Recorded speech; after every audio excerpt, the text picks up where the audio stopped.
সাল্লাম আমাকে 3টা নসিহত করেছিলেন একজন আলেম। বলেছিলেন প্রথমে জ্ঞান অর্জন করো, 1, 2, তারপরে তুমি ধৈর্য ধরা শিখো, আর 3 সাহসী হও। ভীরু কাপুরুষের জন্য জান্নাত নয়, তিনি বলেছিলেন। অতএব এভাবে চিন্তা করলে আপনি ইনশাআল্লাহ দুনিয়াতে ঠকবেন না, বা দুনিয়াতে ঠকলেও পরকালে আপনি জিতবেন ইনশাআল্লাহ তাআলা। পরকালে আল্লাহ পাক আপনার প্রতিটা কষ্টের প্রতিদান দিবেন ইনশাআল্লাহ আযজা ওয়া জাল্লা। আসুন আমরা সবাই যার যার জায়গা থেকে আল্লাহর হয়ে যাই, আল্লাহর জন্য নিজেকে খালেস করে দিই। আর আল্লাহর ভালোবাসা পেতে চাইলে তার রাসূলের আনুগত্য করতে হবে, তার সুন্নাহ মাফিক চলতে হবে। আল্লাহ পাকের ফরজ ওয়াজিবকে ভালোবেসে আদায় করেন, বিরক্ত হবেন না। নামাজের আযান হচ্ছে, বিরক্ত হয়ে যায় না, ভালোবেসে নামাজে যান। যে আল্লাহ আমার কাছে একটা ইবাদত চেয়েছেন, আমার রব আমার সৃষ্টিকর্তা আমাকে একটা সুযোগ দিয়েছেন, আমার কাছে একটা ইবাদত চেয়েছেন, সিজদা চেয়েছেন। আল্লাহ আমার কাছে কি আর চেয়েছেন? তাওহীদ চেয়েছেন, সুন্নাত চেয়েছেন, হালাল খাই এতটুকু চেয়েছেন, সাধ্যমতো দিনের খেদমত করে এটা চেয়েছেন। আল্লাহ পাক আমার জন্য জান্নাত রেখেছেন, আমি আল্লাহর জন্য করব না? আল্লাহ পাকের কাজগুলো ভালোবেসে করেন, আল্লাহ পাকে কাছে পাবেন ইনশাআল্লাহ তাআলা। দেখবেন যদি আপনি আল্লাহর হয়ে যান, আপনি মনে মনে কিছু চাইবেন, হাত উঠিয়ে চাওয়ার আগে আপনার সামনে আল্লাহ পাক সেটা হাজির করে দিবেন ইনশাআল্লাহ। বিশ্বাস হচ্ছে না আপনার কথা, আমার কথা? আমার জীবনে শত বার এই ঘটনা ঘটেছে। মনে মনে চিন্তা করছি যে এটা দরকার, এটা হলে ভালো হতো, এমনকি এমনও চিন্তা করছি এটা খেতে ইচ্ছা করছে, সামনে গিয়ে দেখে হাজির। একটা কথা আমি মিথ্যা বানিয়ে বলছি না, আল্লাহর কসম। এমনও হয়েছে যে আমি মনে মনে চিন্তা করেছি যে এটা খেতে ইচ্ছা করছে, খেতে বললে ভালো লাগতো।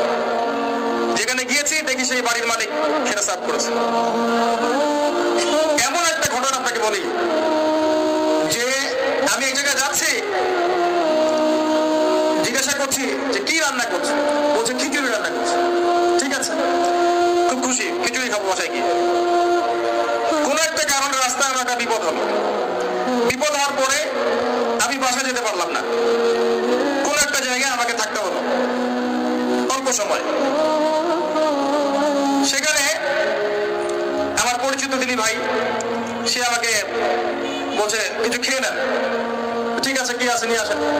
খাবার নিয়ে আসা হলো, দেখলাম খিচুড়ি। কথা কি বুঝতে পারছেন? দেখে আমার চোখ দিয়ে এক ফোঁটা পানি পড়লো খাবারের উপরে। যে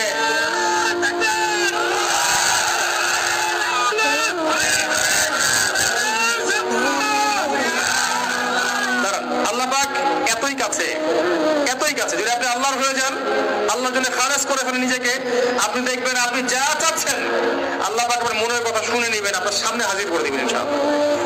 কিচ্ছু ভাববেন না, আল্লাহকে ছাড়া কোনো দিকে ভাবার দরকার নাই।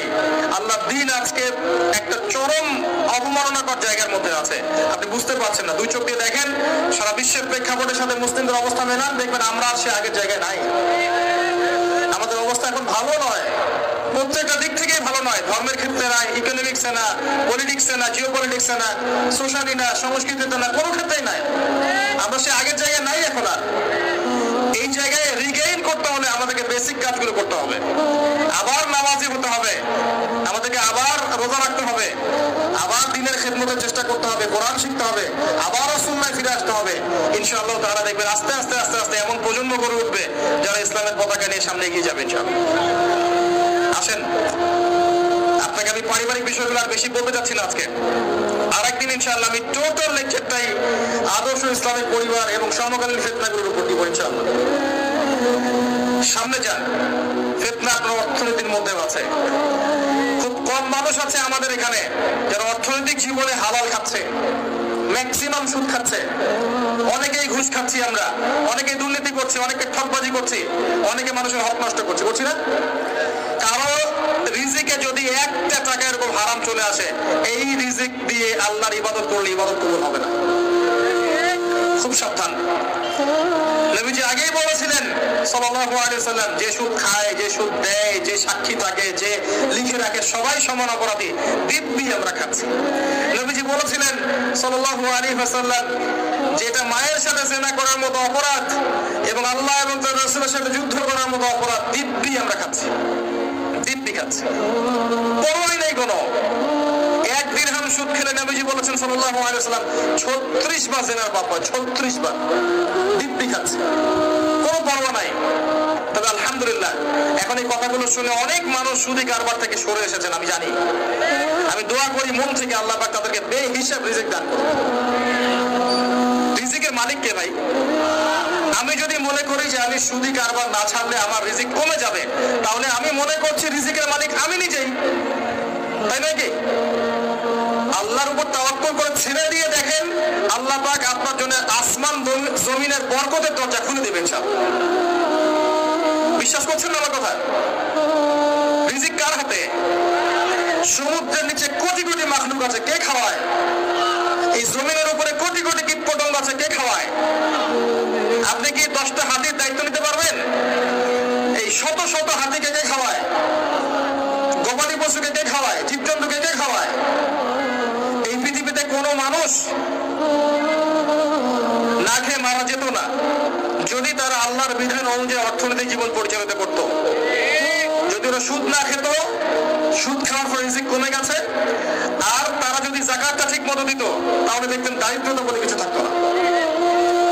ধনী গরিব থাকতো, কিন্তু সবাই একটা সাম্যাবস্থায় থাকতো, কেউ একেবারে নিষ্পেষিত হতো না।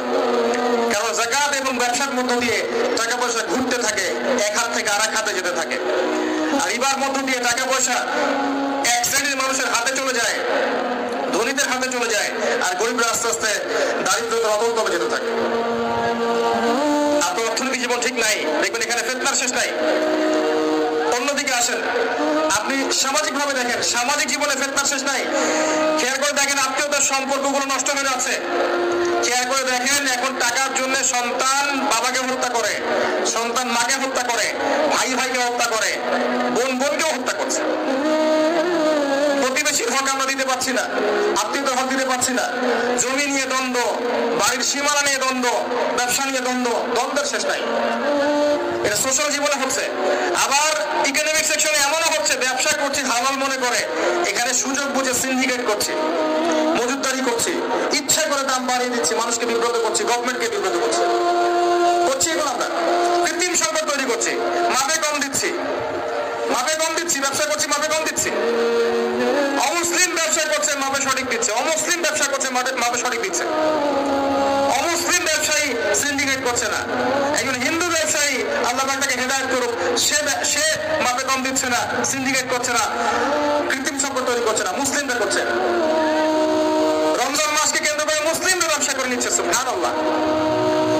আর মানুষ সামান্য নিত্য প্রয়োজনীয় দ্রব্যের জন্য ট্রাকের পিছনে দৌড় দিচ্ছে। কি একটা দৃশ্য, সুবহানাল্লাহ। এর ফলাফল আপনি পাবেন, মানুষের হক নষ্ট করার ফলাফল পাবেন।